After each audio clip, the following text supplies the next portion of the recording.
everybody.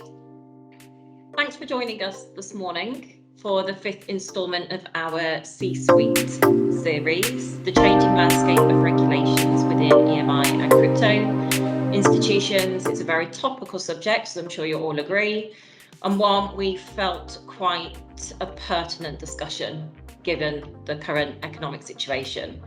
Today's webinar is an open forum where we would encourage you to share your thoughts, opinions and experiences with fellow industry peers. I'd just like to cover some quick house rules. Feel free to keep videos on, or if you wish to shut them off, that's absolutely fine. The panelists and I will keep ours on. Please could you kindly mute your microphones to limit background noise until you're ready to ask a question or speak, give any comments. Please also use the raise a hand option at the top to pose a question to the expert panel today. We will share the presentation details with you after the event, and I'll email it to you all. I'd like to now introduce our expert panel this morning. Alison, Lindsay and James. Over to you. Quick intros, please. Go on, Alison. Shall I go first? Thank you, Michelle. Thank you for inviting me to join the panel. I'm Alison Donnelly. I'm a payments regulation specialist, and I'm a director of the compliance consultancy FSCom.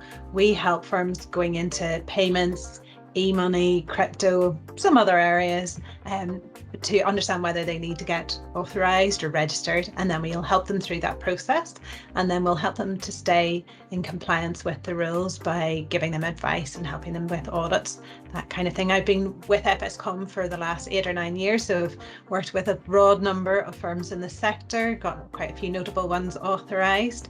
I'm very pleased to be working with other panelists today. But before joining FSCom, I was the e-money policy specialist at the FSA and then FCA, where I helped bring in the second e-money directive into the regulations and sort of embed it in the FSA and FCA. So I worked on the original e-money approach documents and answered all sorts of perimeter guidance and questions around safeguarding and the like. Lindsay, you go next. Okay. And it's for that reason that we all go to Alison at FSCom when we need advice. So I'm Lindsay Robertson. I look after an EMI, a card issuer called Optimus. We are a bit of a niche provider. Our primary customer base is the mutual sector. But we also have a number of crypto customers, and we're owned by a crypto platform. So I have a particular interest in how the regulations apply around our little space. And we try very hard within the group to stay within our box marked fiat and all the rest of it, and let the group worry about the crypto side of it. But there's an increasing amount of overlap, and it's a fascinating subject, and I think we're going to see more and more opportunities created by regulation, not just worrying about will the regulator say yes or no. I think it's much more about the opportunity than it is about the say no. James. I'm James Sullivan. I'm the Chief Operating Officer and General Counsel at a crypto exchange and EMI firm in the UK called Ziglu. We have also an office in Denmark, where we have a European EMI license. We've been operational now for 2 years. We were the second firm, I think, to receive the crypto asset registration on the FCA register back in 2020, which we are very proud of. I'm a lawyer by background, and I previously was a head of legal at Monzo, but I've been in other fintechs and traditional financial services for, well, about 15 years, and I was in technology prior to that. Over to you, Michelle. Thank you. Right, so let's get today's webinar started. Question to the panel. What is the biggest challenge facing the regulator regarding crypto regulations? I think the biggest, the most significant challenge for the regulators, it's the same one that has been from the beginning of this sort of crypto explosion. We and I was at the FSA when firms started coming to us in the payment sector to say we think we need to be regulated because we have something to do with payments, and we want to get regulated. The reason they wanted to get regulated was because they wanted to have status and standing in order to be able to get bank accounts, and without those bank accounts they weren't able to operate. And of course there's the big irony of crypto as something that sort of in its origins at least was all about being outside of the box, outside of the establishment, needed to get into the establishment to get presence and to be able to operate more broadly, and therefore to be able to make money, and be able to, even setting aside the making of money, be able to sort of function and do some of the other sort of more ambitious thoughts about being anti-establishment. To be able to do that, they still needed an element of the establishment, and therein lies the difficulty for the regulator to bring something into the scope of regulation. Lays a sort of a badge of honor or a badge of status on something. If you're going to do that, you really need to know what it is that you're putting that badge onto, because consumers who don't have enough time to consider the risks themselves, perhaps don't have enough information to consider the risks themselves, they need to see a shortened form to understand whether something's good or bad, and it comes down that basic. So like I say, the challenge for the regulator is, do we know enough about the risks involved here to be able to sort of put our hand and give our blessing to firms, or do we need to not do that and warn customers and concerns? And we know from the UK government's perspective, they are very keen to get UK seen as a crypto place, a place of excellence. So there's the challenge. They need to both support and innovate and allow the good things to happen, but very definitely stop the bad things from happening. I think it maybe goes even a bit wider than that, in the challenge of identifying what to regulate, identifying what the scope for regulation needs to look like, and whether it's a broad box that brings everything in from the providers, people like our platform or the other competitive platforms, etc., or whether some of the underpinning technology needs to be regulated. So I think there's a lot about the platform that's good, regardless of what sits above it, and how and whether that needs to be regulated. It's almost like looking at the payment rails, looking at the things that Visa and MasterCard do, looking at what Bax did, how fast the payments operated, as distinct from who's using it, the banks and the other card issuers. And I think trying to get their head around that is a bit of a challenge, because there's some real core technology which, regardless of what sits above it, is really good. It's clever stuff that changes the dynamic of how payments in particular can happen. But once you get above that, you start talking about some of the coins and the concept of investment, yes, no, whatever, but the speculative element of that, it becomes a different dynamic. Yeah, I'd probably just add a couple of other things to that. I think the kind of issue, I think, as well, is that regulation's not keeping up with the technology in the sector, and then you combine that with the regulator, which is effectively suffering with lack of resource generally, but also lack of experience and specialism in crypto. Right? They have hired some people into that space, but ultimately it's a complex area. And being someone that isn't a crypto geek myself, I think when you're operating in a crypto environment, you actually understand it is complex, and you need people that really understand it. So I think there's an issue just of resource and know-how. I think the other concern is that from some of the sector meetings that I've attended with the FCA, I do think there is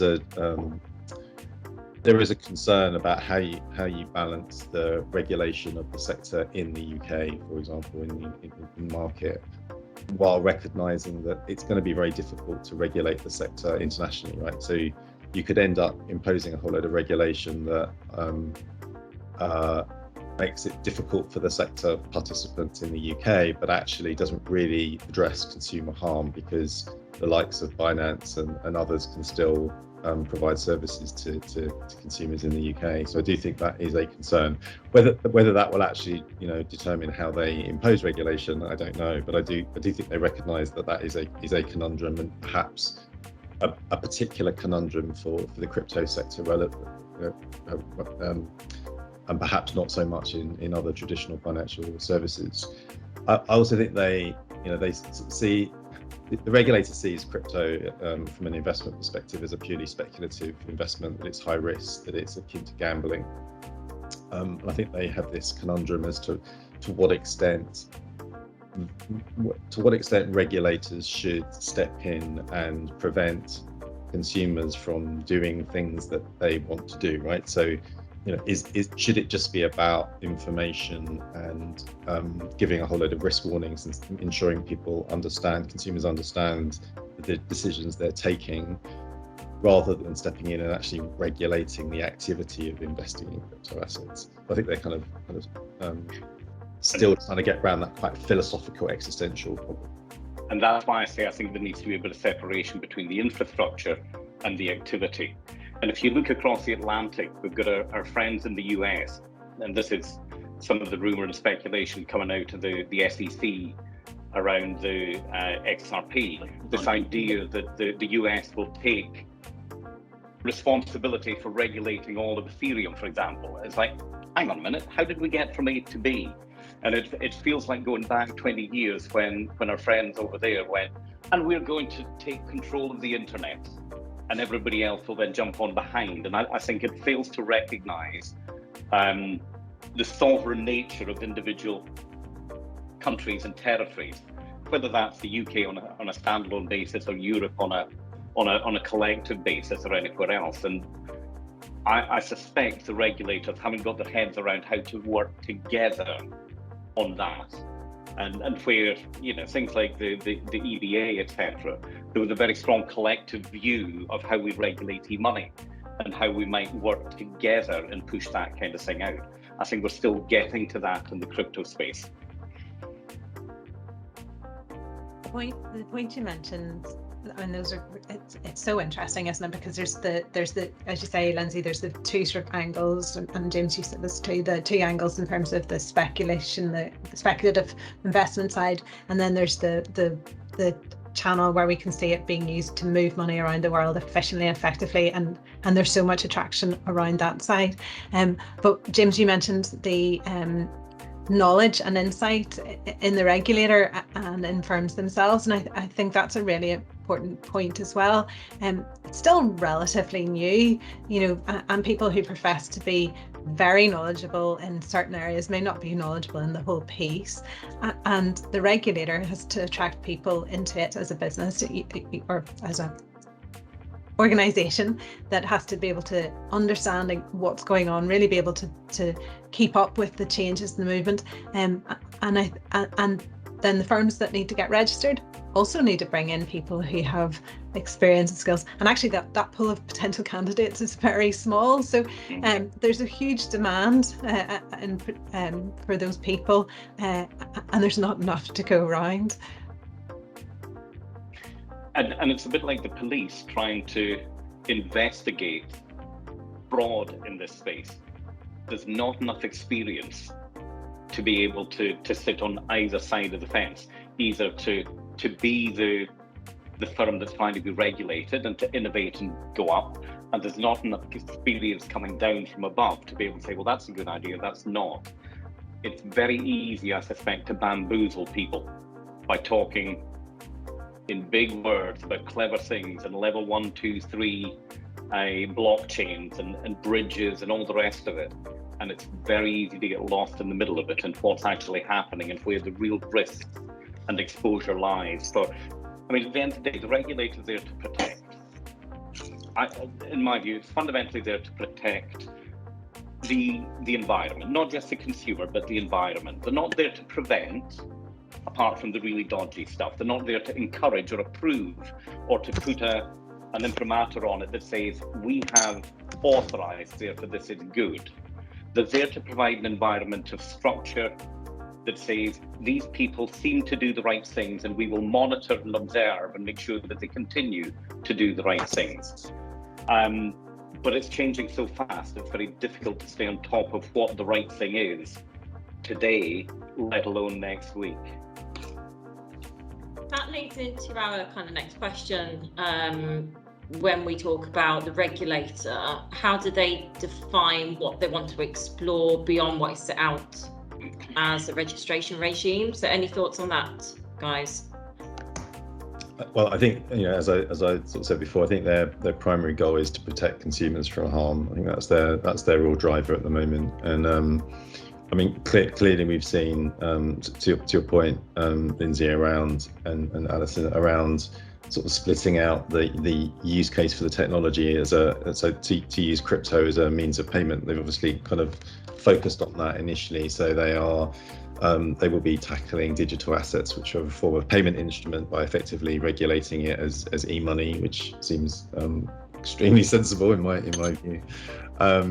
Then I think there's looking at other issues. So like previously, I think they were concerned around confusion risk. So consumers that are dealing with a regulated EMI firm that's also offering crypto service, and the extent to which the consumer understands when they're dealing with a regulated environment with all the protections that come with that, as opposed to crypto assets which will be outside that regulation. I think that's been a concern. I think they've kind of made direction of travel then to banning the sale of crypto derivatives to retail investors, which is obviously again protecting consumers from harm, particularly in relation to complex investments.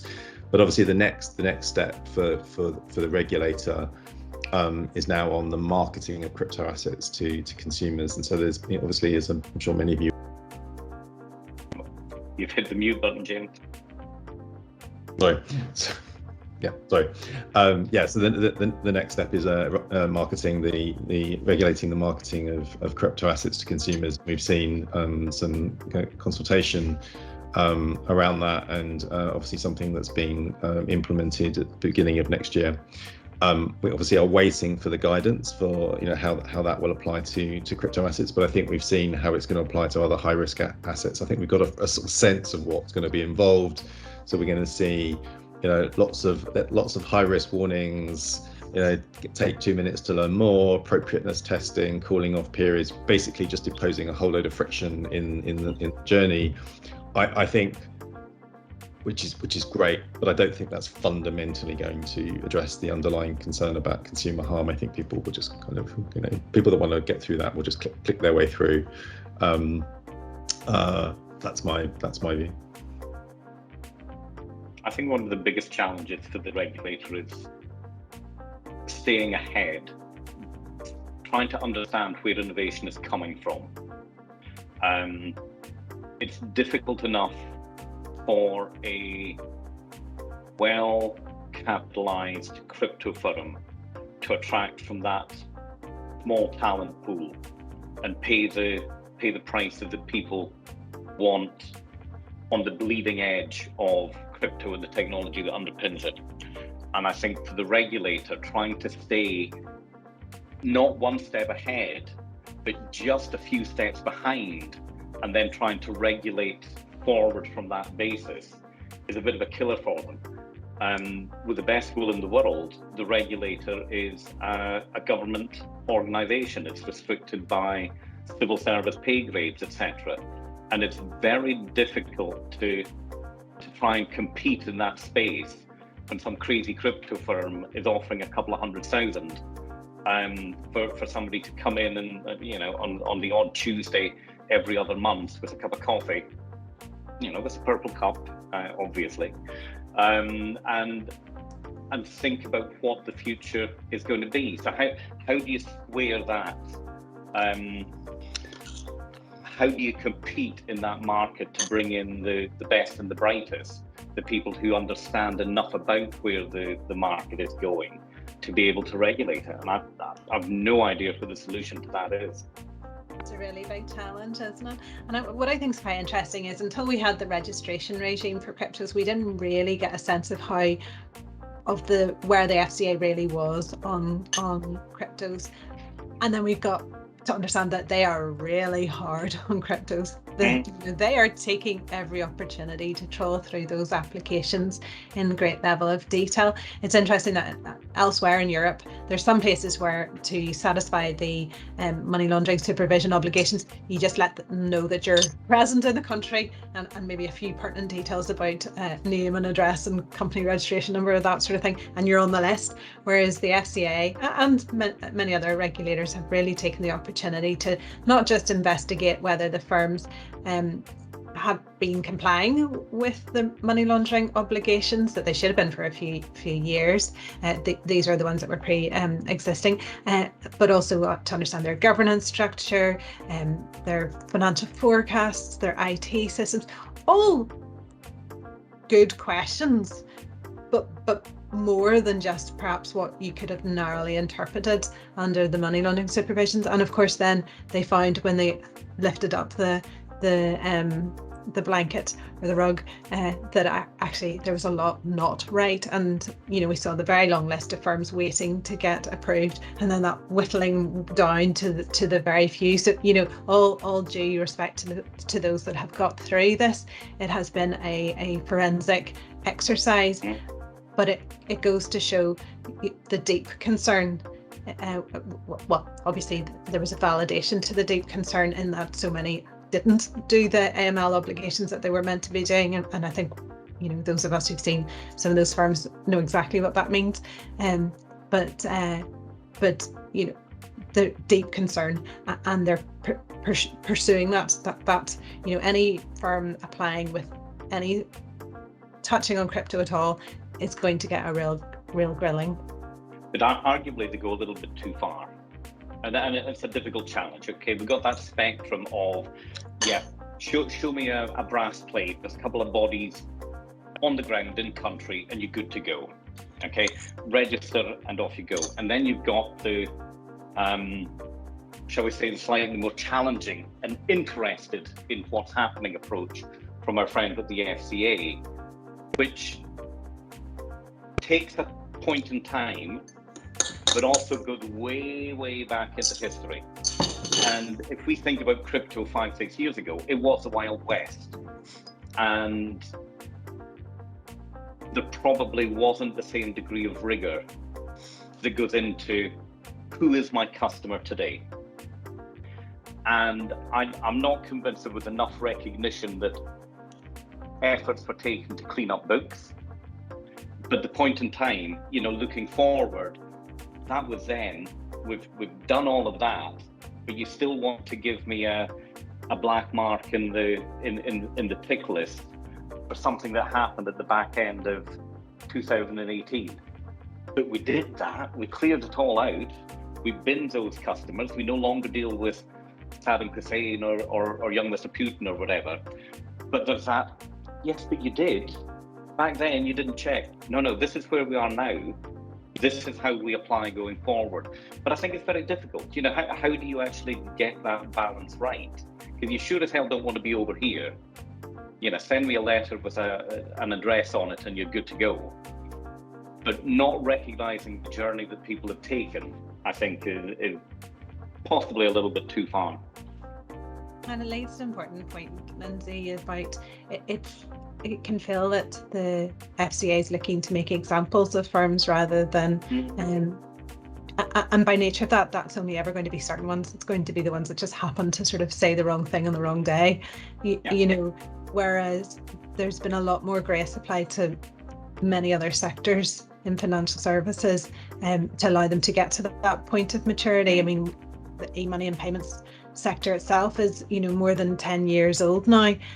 And it's really only getting to the point now where the real scrutiny is coming in now.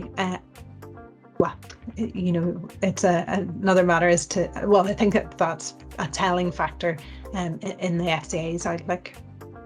But I think it goes to James's point. It's about the consumer harm. What's the potential for consumer harm? But I also think it needs to recognise that was then and this is now. And is the story today, and I don't mean Jack and Ori's story, but is the story today credible?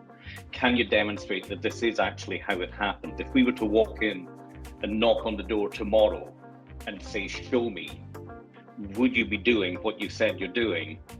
Or would you be sitting there with fingers crossed that they don't look in that particular part of the processing? But it is difficult, you know, as you said, Alison, you've got a degree of maturity around the EMI. We've been at it now for 10 plus years. 2022 is it's a different country. We know how to do these things. We know what's expected, and we can all operate to a decent platform with well thought out regulations and guidance. But I go back to my point about how do you hire in the people that are going to direct and shape the regulations when, as a civil service, you can't afford to pay the crazy money that is going into the people that are defining all of this. And I mentioned that we've got a parent to a crypto platform. When I mean my beloved parent, when some of the engineers in there start talking about the things that they want to do with crypto, it's so far over my head as a banker, I switch off. And I go back to, I do the little boring bit in the middle, right? I'm the EMI, I'm safe, I'm steady, I do fiat. Don't talk to me about that because you're just confusing me. And I do worry, how does the regulator cope with that? Because they can't do the shut up and go away. They need to get their head around it and worry about it.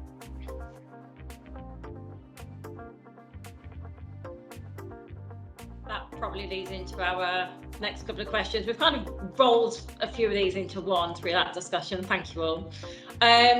We've kind of covered the challenge for firms operating within and those looking to venture into crypto, unless you have any other thoughts, opinions to share on that?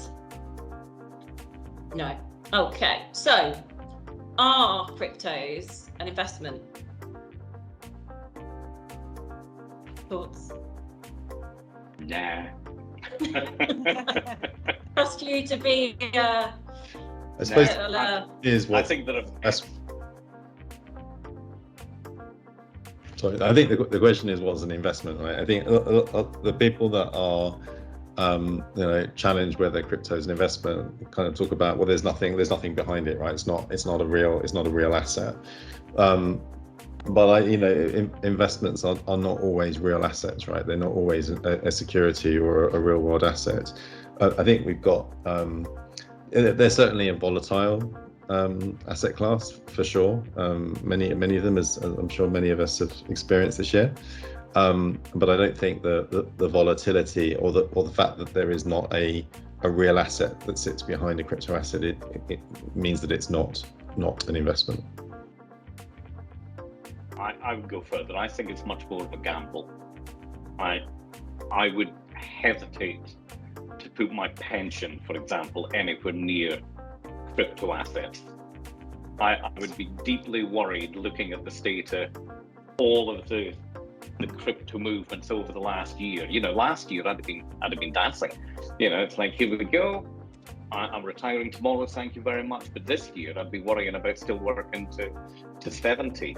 So my take, it's not an investment. It is an asset of some description. It's absolutely something that is worth having within a portfolio when you balance your portfolio between high risk and hard cash that's going to be eroded by inflation.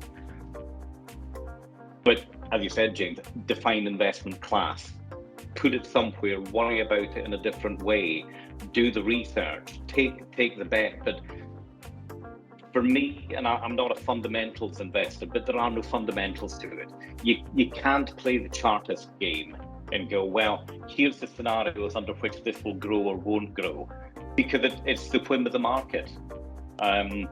Is Elon Musk going to punt Dogecoin on Saturday Night Live? And just to be clear, in the interest of full disclosure, I bought my Doge, £50. I was going to the moon, I was there, and he said nothing. My £50 became whatever it was, £10. But on the upside, I can still spend that £10 in Starbucks using the right product. But I can't see it as an investment, but maybe I'm too old school. I think we're talking about still a fairly early and immature market. I think over time perhaps that position will change. I think at the moment it's still speculative. You're right. It has experienced those swings by the likes of Elon Musk saying something on a particular day, and then suddenly you just see this huge drop or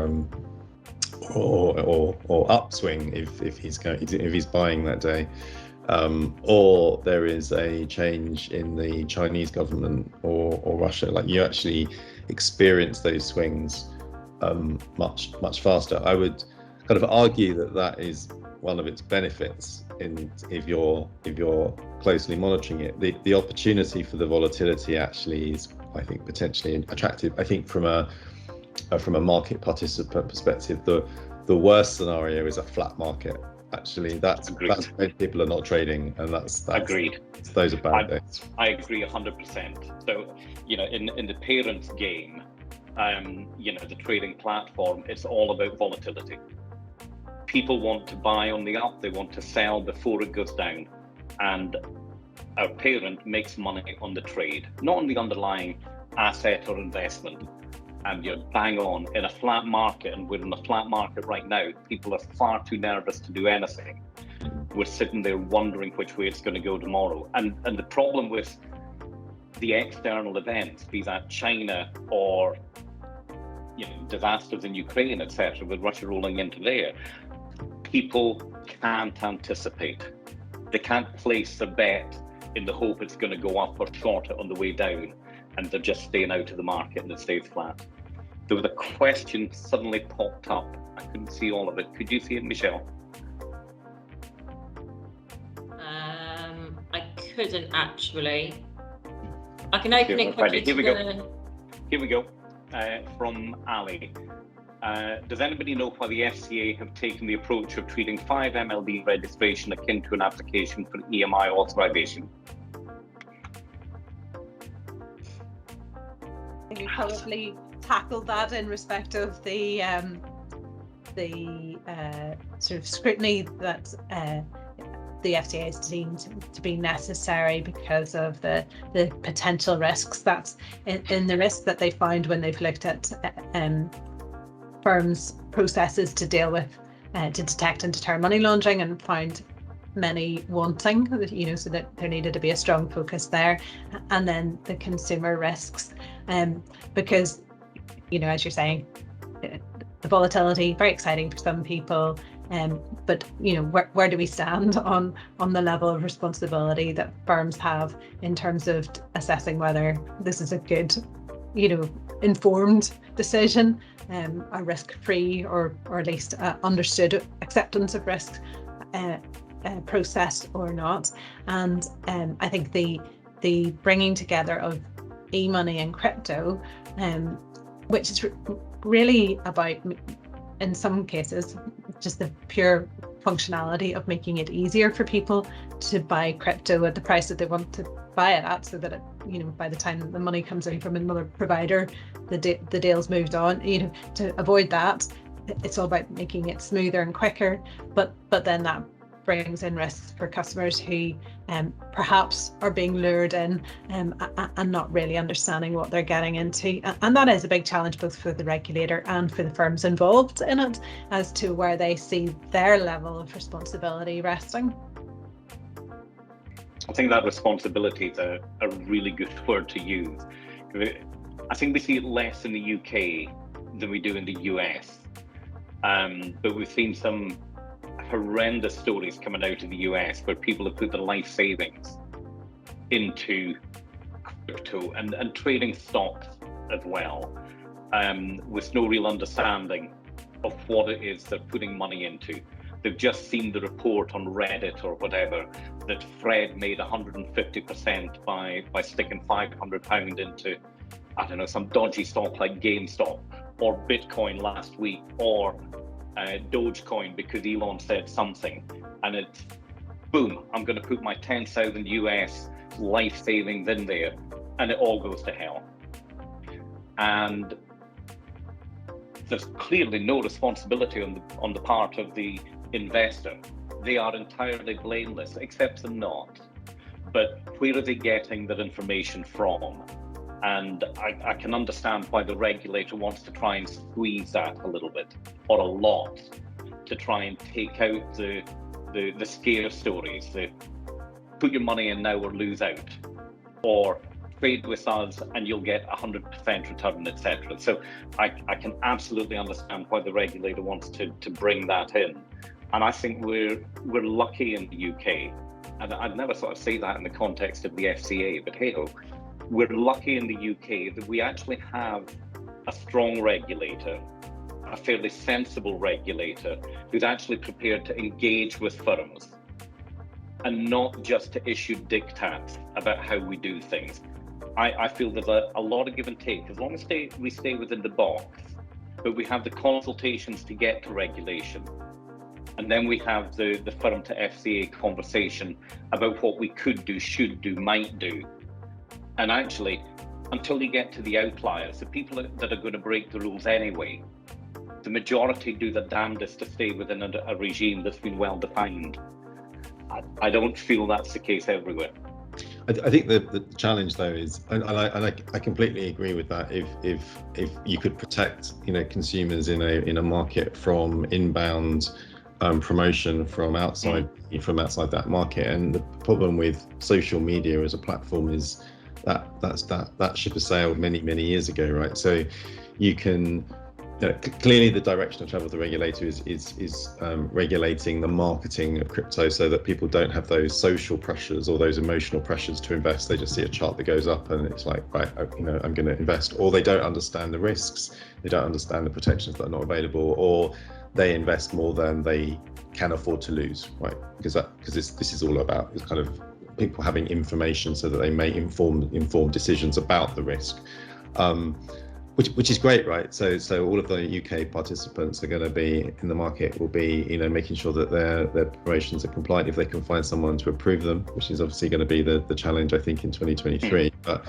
assuming you get past that challenge, we're going to have all these promotions that meeting the requirements of high risk investments, which is great, and then the likes of Binance and similar platforms are not subject to these restrictions. I mean, maybe they will start moving that direction if they want to start acquiring targets in the UK. So I give them only an example, but you're going to have platforms that are outside the UK that are in markets where those risks can continue, and consumers will still be able to engage in high risk investments without that protection, and ultimately you kind of end up with this two-tier system where you've got these highly regulated UK entities and then less regulated non-UK entities, but the consumers are able to use both platforms. They can continue to use both platforms, but it does rather give an ability to make a more informed choice. And even if it's the shortcut of saying, well, I trust this one better because at least it's giving me more information and more questions. It's a bit like the color coding on food now. You can decide whether it's salt or sugar is your vice. At least you have a bit more information. It's easier to compare. Yeah, I think that's right. Whether they understand that, or whether they're ready to invest the time that it takes to kind of understand the differences. So, for example, there was a risk warning on the FCA website the other day about Binance, and kind of giving a risk that Binance were operating in the UK, or operating for providing services to UK consumers, and giving that risk warning. How many consumers will actually go to consult the FCA? This is the regulator kind of protecting themselves, I think, essentially by making it clear that they haven't given any form of authorization, but consumers just don't have that level of awareness that that risk warning even exists on an FCA website. It's true. It's very definitely multi-pronged approach to at least sort of incrementally moving people closer to making their own decisions in a better, more informed way. There's no easy answer. Fuck it and see. I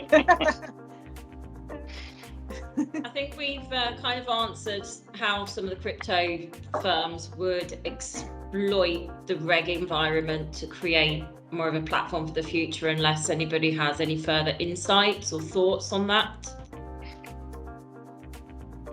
No. Anything from the attendees, the audience? Any thoughts to share? No. Okay, we'll save questions till the end, no worries. So if we move a little away from regulatory oversight, what about card schemes and how they are engaging in crypto as part of the future landscape of money? So MasterCard, Visa, thoughts on that, panelists? So my kind of, from what I've seen, many of these card programs are ultimately providing an exchange service, right? So it's positioned as spending crypto on cards, but really there's an exchange going on in the background. So actually you are spending fiat, but you're using your crypto assets to be exchanged into fiat, and you're still spending fiat. There may be other solutions out there that are enabling you to spend direct from your crypto account. I've not seen that myself. So it definitely has a use case for those that are I don't know, real followers of crypto, and they just like the experience of being able to pick up their traditional form of payment, but feeling like they're actually engaging in crypto and actually spending crypto, using it as a payment instrument, which hopefully is the direction of travel. But I don't think we've actually quite achieved that in terms of the technology yet. But I think it depends on the definition of direct, because unless the acceptor is taking crypto, there's got to be an exchange. And the last time I looked, Pret were not accepting Bitcoin to pay for a cup of coffee. So although I can use a bit of plastic and I can nominally pay with any one of half a dozen cryptos, it is an on-the-fly conversion in the background.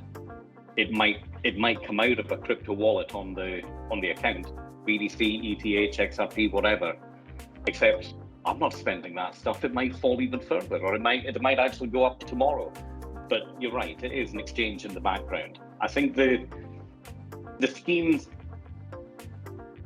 need to stay with the game, not necessarily ahead of the game, but they need to stay with the game. And they are experimenting. I mean, just look at some of the news coming out. They're helping some of the Latin American countries where there isn't necessarily strong local regulation in country, but MasterCard and Visa are both supporting local issuers to get cards out there, which, notwithstanding the exchange in the background, on the face of it, enables spend of crypto. And they're going at it with a decent amount of marketing, the pushing, and all the rest of it, in a way that it's not really happening on this side of the Atlantic. And they need to understand and play with the idea of settling with stablecoin or central bank currencies in the future. Because if they don't, then you can guarantee in a few years' time something else will happen, and they're still playing around with chaps transactions, etc. And at the end of the day, there was nothing wrong with horse and cart until cars came along. There was nothing wrong with an Austin 7 until the next greatest thing came along. So they need to stay pace with it. But one of the things I worry about with the schemes is their ability to invest a lot of money in something clever and then kill it. And yes, I am bitter and twisted about the acquisition by MasterCard of Mondex, which, for those that can remember, was a really clever piece of technology. But I do think the schemes have got so much invested in their own way of doing things that there's almost a bit of lip service to what crypto can do for payment in the near future.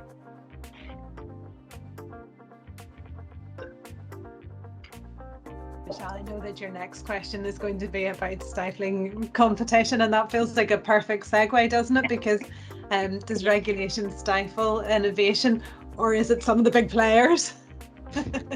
Yeah, exactly. It's one of those ones where I'm sure there'll be quite a lot of debate. So yes, putting it to you three panelists first, please. Is regulation necessary, or does it actually stifle innovation? My view is it doesn't stifle innovation. I think the benefits, I think, in a emerging sector like crypto is that it provides a level playing field for each of the market participants. It creates certainty. I think one of the challenges that the sector has at the moment is there's an almost drip feed of regulation, consultations, policy guidance, etc. It's not really completely clear what that direction of travel is. I think the Europeans, they're going to have the benefit of MiCA in 2020, 23, 24. They're going to have a lot of certainty on a harmonized basis across Europe, and we will be a long way, I think, from having something similar here. I think I've heard lots of stories about those that have been through the application process for registration and have found it challenging. But there may be arguments as to whether it's been treated as a conduct regime rather than a money laundering registration regime. But I think overall, it is raising the bar of the conduct of the firms that are operating in that sector, and that can only be a good thing longer term and for both for the industry and for consumers. I think that's a good way of looking at it. Is that the sort of it's neither version in the extremes are useful, but they pulling it together and the tension is where the useful stuff happens. I mean, you're just looking at how far we've progressed with payments and e-money in the past 10 years of regulation, and moving towards new payment initiation services, account information services, and that collaboration and structure allowed that to. It's not perfect, it's got a way to go and all the rest, but it's definitely brought in new stuff that just wouldn't have been able to happen on its own, and so there will definitely be casualties on the way. There will be firms that nearly could have got there, but just weren't quite hitting what can be quite high standards. And I think to James's point, there's not much about regulation takes really quite a long time to come into play anyway, because there are so many versions of consultations and then the legislation and all the rest. So actually that's quite a long break, but it's the slow dripping of it and the changing in expectations. That's what's evolving. Things like the consumer duty now has a couple of years in the making, going to be coming in next year. On the face of it, everybody's going to be saying, well, we've always had consumers right at the center of what we're doing, but actually now you have to go back, you have to do all the paperwork and figuring it out and really documenting it and evidencing it and really being able to stand by everything that you're saying, all the assertions you're making. That's where the cost element comes in, that's where the drain comes in, but also that's where the good stuff comes out, because those firms that can do well at that rise to the top, and they're the well-organized ones with something tangible in what they're going to offer to consumers. I don't think it stifles innovation. I think it takes a lot of the sharp edges off some of the stuff that's a little bit, really? Do you really want to do that? I certainly wouldn't go as far as to say that it encourages innovation, but as James said, it levels the playing field. It makes it clear what the expectations are. I'm a little bit on the in the middle when it comes to the consumer duty. Not in terms of not doing it or doing it, but this idea of looking backwards as opposed to looking forwards. Right? There's only so much we can do about history, and I do feel that in some of what we're asked to do, it's been gone and done. Okay, when too worried about history and how things happened before, and not about are we doing the right thing today and are we crystal clear about what we're going to do tomorrow. Which is not to say the Wild West was a good thing, but it's in the past. Is it clear? Is it clean? What's the future for all parts of the business? But back to the question, does it stifle it? No. I don't think regulation stifles innovation, but I do absolutely believe it takes the sharp edges off, and it forces firms to make sure that things do work the way they're meant to work. And we don't have a little bit of an edge case that suddenly exposes somebody to a risk that was absolutely unexpected just because it wasn't properly thought out. So I'm in favor of regulation, but I don't think it encourages it either. I don't think it encourages innovation. Maybe not encourages, but sets a framework that allows it to happen. Sets the boundaries. Yeah. Yep. Thank you, panelists. I want to open the floor now to any questions from the audience. So either feel free to write it in the chat or raise the hand function. But you've got 3 expert panelists today, so feel free to fire away any burning questions, whether it's regulatory or not, having to be discussed this morning.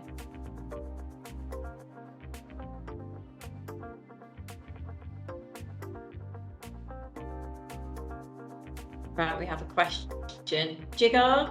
Yeah, so the question is about the source of funds, right? It's the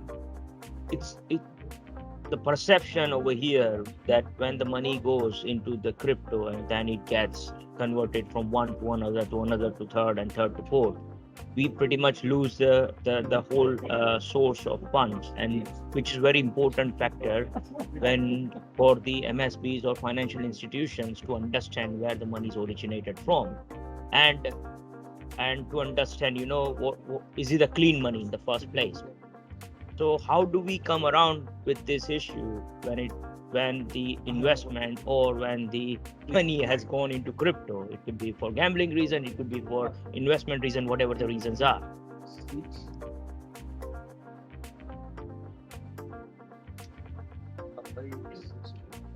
Well, we've got various on-ramps for fiat into crypto, and those on-ramps are no different for a fiat going into an account at HSBC or Barclays or anywhere else. So customers have to be able to demonstrate what the source of funds are regardless. And for most firms in the crypto side, there's no difference. When the fiat's coming in, where did it come from? Please show me exhibit and evidence where it came from. Once it's turned into crypto, actually the same applies, and it's the same if the on-ramp for the investment is crypto. There are a number of firms, some of the biggest ones are people like Chainalysis, that will do a simple analysis, hey, it's in the name, of where the source of that crypto was. And one of the things I find fascinating about the whole crypto space, the blockchain, is you can track back the source of that crypto far more effectively than you can with a £10 note. So you can see whether it started life as a payment for ransom from a local hospital, or whether or not it was an originally mined Bitcoin that Fred managed to generate. So I don't see the source of funds as being any more difficult to get round or to work within rather than get round than any other banking transaction. Okay, thank you.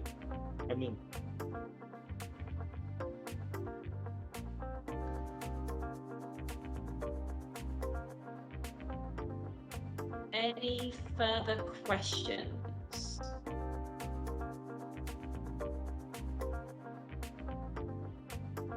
It's all very quiet out there. You throw a question out to the participants as to whether regulation stifles.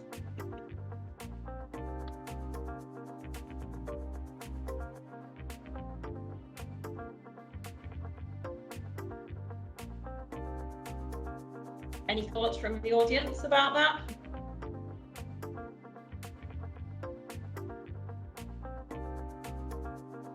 morning.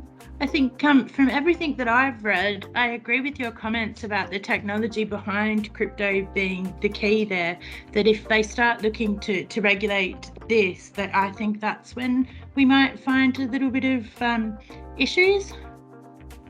From everything I've read, I can't see that they're looking to regulate blockchain tech for uses other than crypto tokens, but I think that's when we might run into some issues. I think there's a lot more application for the underlying technology, the distributed ledger, the blockchain level 1, 2x, and how that's applied.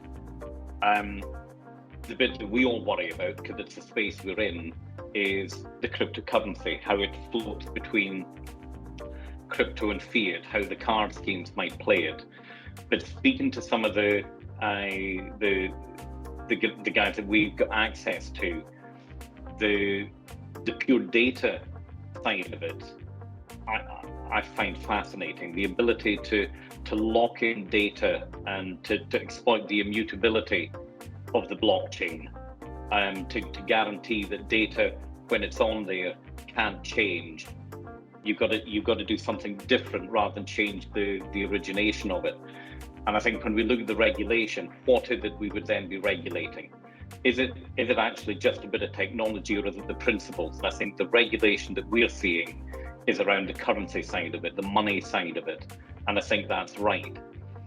Do we actually want to see them regulating the underpinning technology? Maybe not regulating, but certainly defining some of the principles for how that then gets applied in the currency space. And I think that side of regulation is a good thing.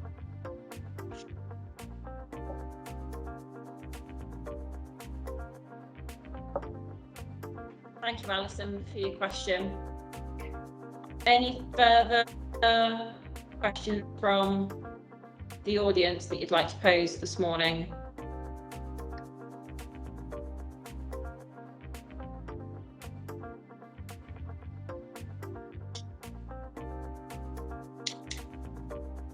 No?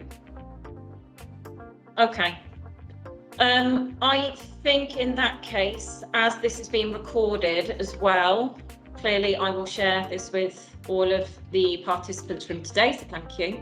I'll round things up there, if that's okay for Alison, Lindsay and James. Appreciate you've given plenty of your time this morning already. I did want to keep it open till 10 just in case. So thank you all for attending the webinar. For all of the participants, could you please confirm your email addresses for me, either in the chat function here or drop me a separate message over LinkedIn. I'll share the recordings. I'll pick up with you all individually to get your thoughts, feedback, insights. And then I always use that as well to formulate the next topic of discussion for the future events as part of the ongoing payment series. Hope you can join us for the next ones.